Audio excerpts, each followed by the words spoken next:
and there is much more value here, and especially by bridging the value chains. And that brings me to my first point. The Kenyan economy is inagawanywa mara tatu, is in three aspects. One aspect we call it primary production. The second one we call it secondary production. Primary production is everything in raw form, from agriculture, from mining, from fisheries, anything that is produced in raw form. Agriculture is number two. Secondary production is number two, which is more or less manufacturing, together with the value chains around manufacturing. And the third one is service. Now, this is the funny thing about how our economy is and productivity. What we call agriculture, that is raw form, accounts for around 18% of our GDP. 18% of what we produce per year is produced in primary production. That is farming, not just agriculture, farming itself, because agriculture has a long value chain. Farming, minerals, fisheries, forestry. Asilimia 18. Manufacturing accounts for manufacturing together with the associated value chains. Accounts for 17%. But manufacturing alone, if you remove all the other value chains around it, it is a double digit. It is around 8%. So service industry accounts for 65% of our GDP.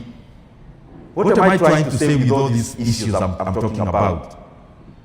Imagine agriculture, the raw form of our production. It's not just farming. Agriculture, in the economic sense, incorporates including fisheries and the rest, as I have stated. That 18% of what we produce employs 70% of the entire rural population. Because the rural population in Kenya, 70% are engaged in, especially agriculture itself, farming. Then it shows that there is very low productivity in agriculture. What our parents do, rearing a cow, what we also do, raw agriculture. Per person, what comes to your pocket as productivity is too low. And there is no economy in the world, including the many popular economies now in Kenya. The economies now we are referring to often. From the growth of UK, US, Japan, Asia, Asian tigers, there is no economy, even one, that has a case that we study, that this country became first world, and this company became developed because of agriculture. And I am very proud that in this hall, that has already sunk, because I've seen beyond farming avocado, farming parties in the farm. Beyond that, I have seen we are trying to bridge the value chains around it. Even if we are selling a lot of it in raw form, at least there is something we are doing in terms of value adding. But I'm even more proud that beyond exporting the raw avocado, many of us here are actually also making oil. I am very proud of that, because when you rely on just exporting, of course you become a prisoner of seasons. Every economy that relies on pure primary production becomes a prisoner of weather, becomes a prisoner of seasons, and becomes a prisoner of what we call market prices. Market prices always affect commodities. Everything that is produced in raw form, mahidi, avocado, maharagwe, minerals including gold, any other mineral, is always affected by global prices. But when you start value adding, then you start doing some other things like branding, like blending, so that you can still sell the same thing, but you have capacity to actually determine your price. Just as it happens in coffee. That there is coffee you'll buy at this much, but there is much more, there is another that you buy at a much higher price. Because of branding and blending. Because you can determine your price when you jump out of just primary production. Let me stop the jargons and the economic issues. People in this hall today, I want you, when you have time, study the billionaires from Nigeria. I read about them a lot because they motivate me. Billionaires from Nigeria. Starting with Dangote himself. Please go study them, even online when you have time. Study how they started. Study a guy called Abdulhamid. He has a company called BUA Group. Please, because I've seen what you're doing, go study those two cases. How Dangote started, and how BUA is a group of companies which do, now they are in many sectors.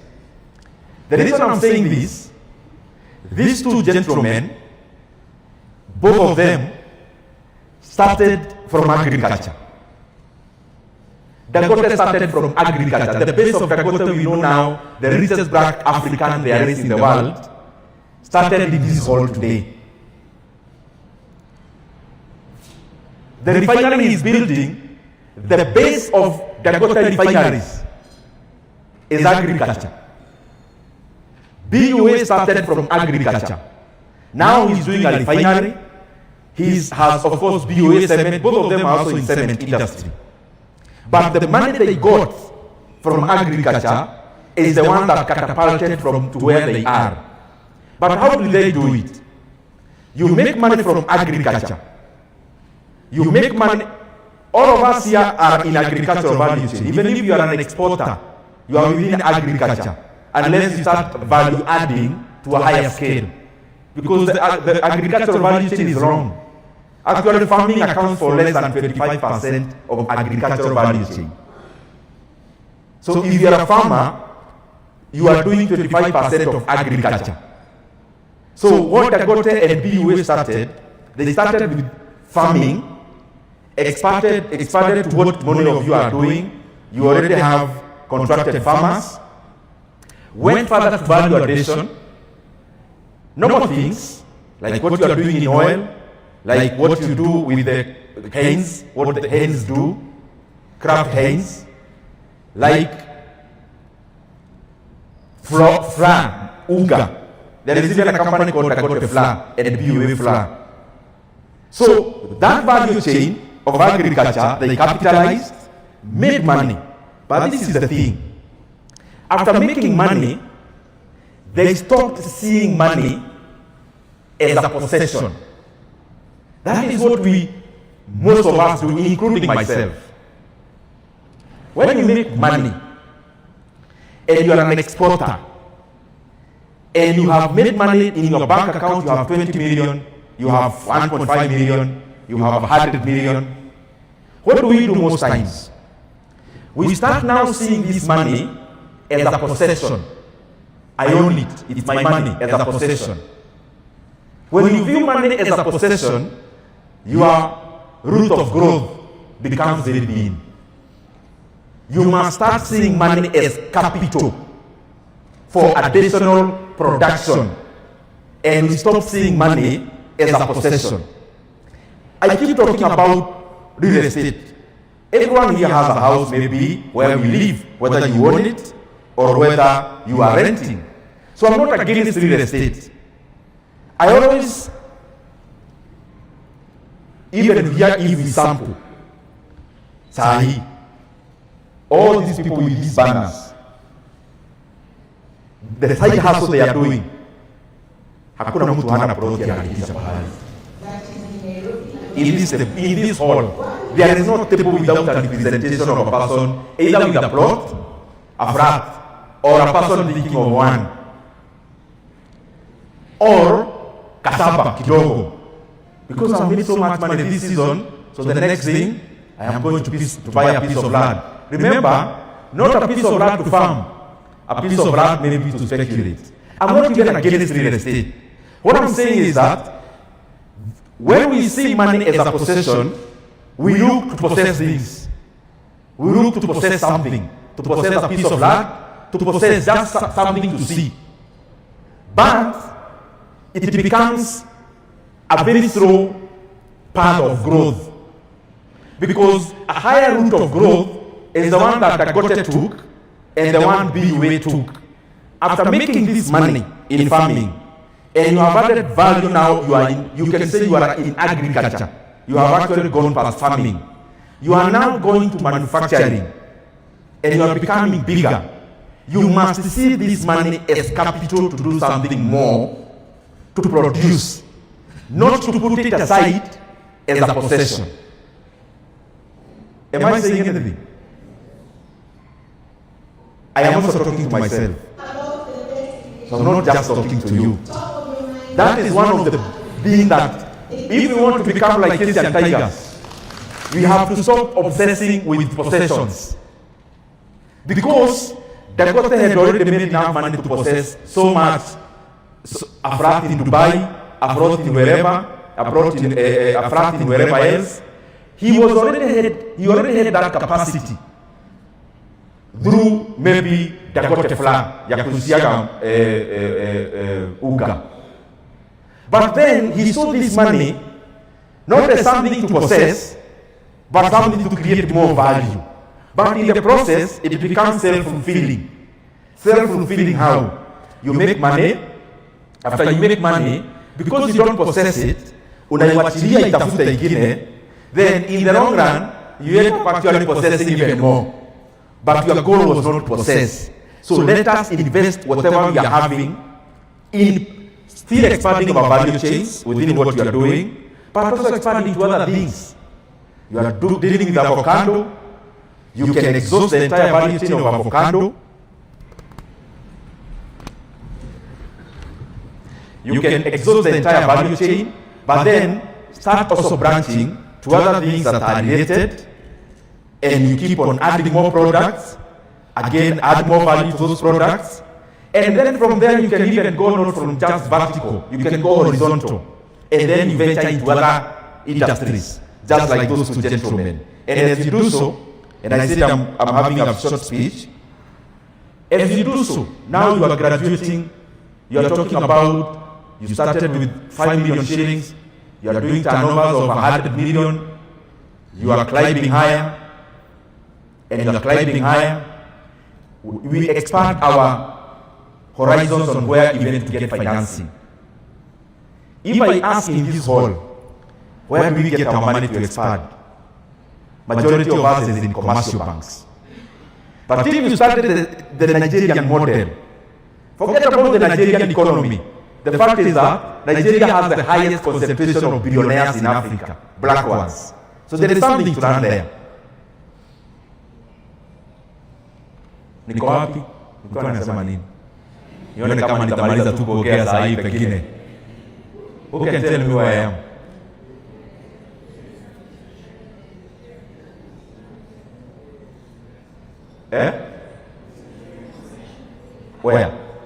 Where bro?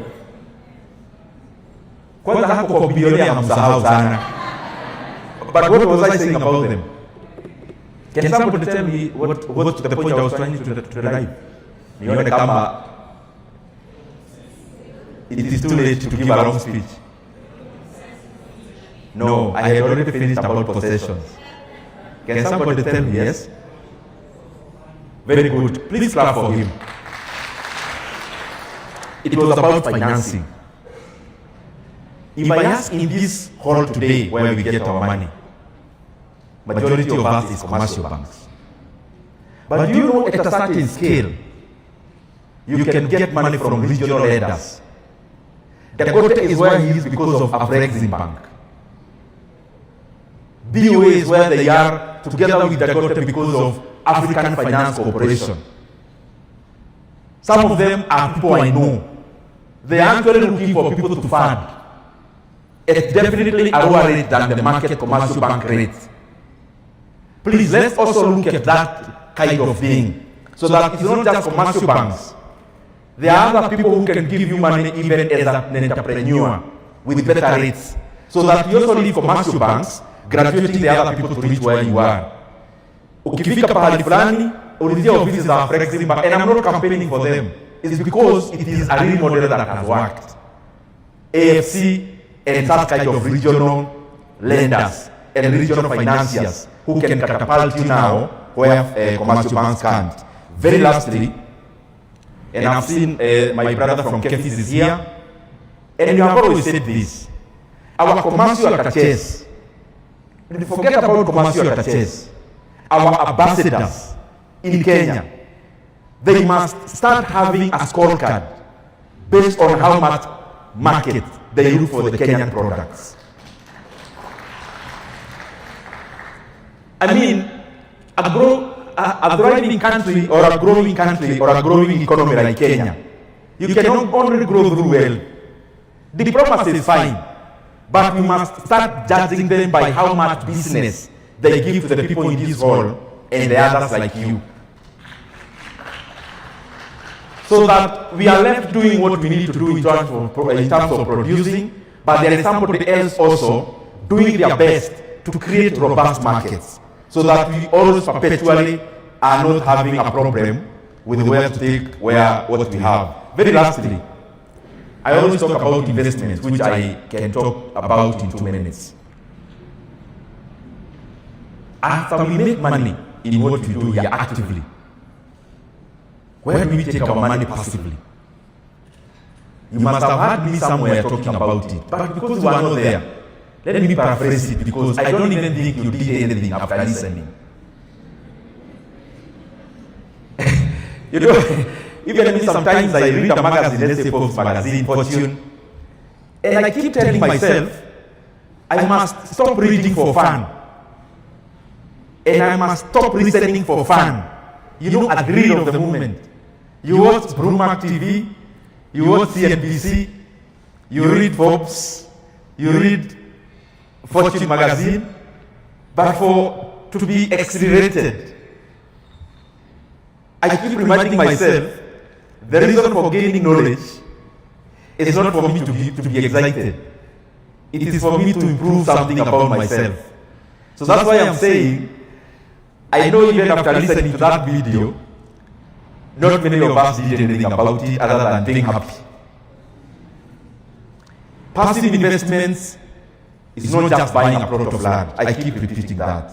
And my brothers and sisters in real estate, you are doing a good job for giving us a place to build our homes. But we must reorient our capital. And I keep saying, the stock market in Kenya is grossly undervalued. And that is why maybe I was talking about Safaricom. Take a company like the one, unasemanga maneno mingi, take Kenya Power. I'm not campaigning for them, but reason with me. This company, if you bought it, if all of us in this hall we bought Kenya Power today, ikuwe yetu sisi tuko hapa, we will spend 24 billion shillings. 24. The entire value of the company. Last financial year, not last, hii imeisha June ya this year, they made 24 billion in net profit. Ebu mwache kuniangalia hivyo, you first internalize what I'm saying. I was talking to Django, nikamuuliza machini kama hii ya nini, hizo machini tulikuwa tunaonyeshwa, nikinunua, both me I'm actually finishing.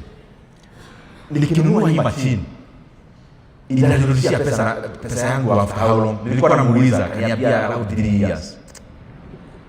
Nikaona maybe for diversification I can do it. But listen again carefully. This is a company that if we bought it in this hall today, you see the way government is selling Safaricom. Tuseme sisi kama avocado association, vile tu unauza hiyo tuuzieni hii. Na vile mmeuza hiyo na hasara, mkiangalia shares, mtuuzie hivyo hivyo. Tutanunua Kenya Power sisi wote, avocado stakeholders will buy Kenya Power for 24 billion shillings. Are we together up to there? They made 1 year profit, 1 year net profit of 24 billion.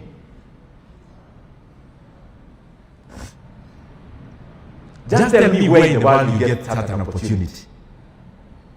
Take a company, and I'm not, when I give you this, I tell you to go read. Don't buy because the nyoro said anything. I am just encouraging us to read and study because it doesn't take long to know all these things I'm talking about. Take any company, including KCB. KCB this year, by the way, by how they release their Q3 results, they will not make less than 60 billion in profits. 60 billion in profit 1 year net. But the valuation today, if you bought the entire KCB, it will cost you less than 220 billion, meaning less than 4 years of their net profit, you have your money back. Take any other. Let me give the last one. Let's say you can choose any because the market is at a value in anything you touch. Take insurance company, Kenyans shares. If you bought all of them today, you would spend, let's say, 17 billion shillings. Hiyo kampuni iko yako. They have no loan. They have zero loan. But the cash and cash equivalent, meaning the money they have fixed in the bank or the money in treasury bonds and bills, and they have no loan, they have 41 billion shillings in cash and cash equivalent. That tushikane sahi, tuchukue loan, we buy Kenyari at 17 billion, then ikikuwa yetu tumepewa key, tunafungua kampuni hivi, ndani kuna kazi ya 41 billion. Then we take 17 tulipe bank, watu na hii ingine ni yetu.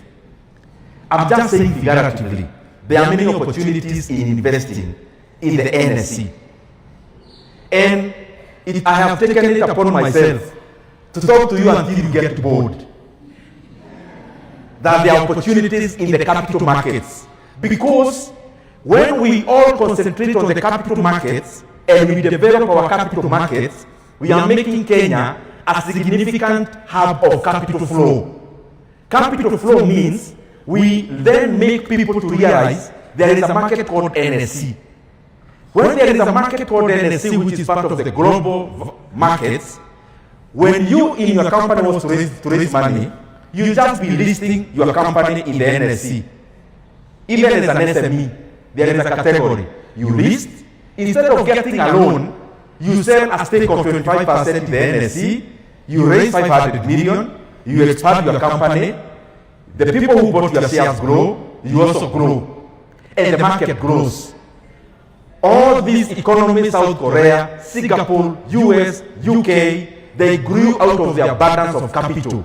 And because they had a capital market which is having inflows which can be absorbed. But our NSC now has many opportunities, but us here who live in Kenya can't, because we are not taking advantage of them, then the market continues to be dampened. So we all lose out. Thank you very much. May God bless you. The economy of Kenya, and I am glad that I came early.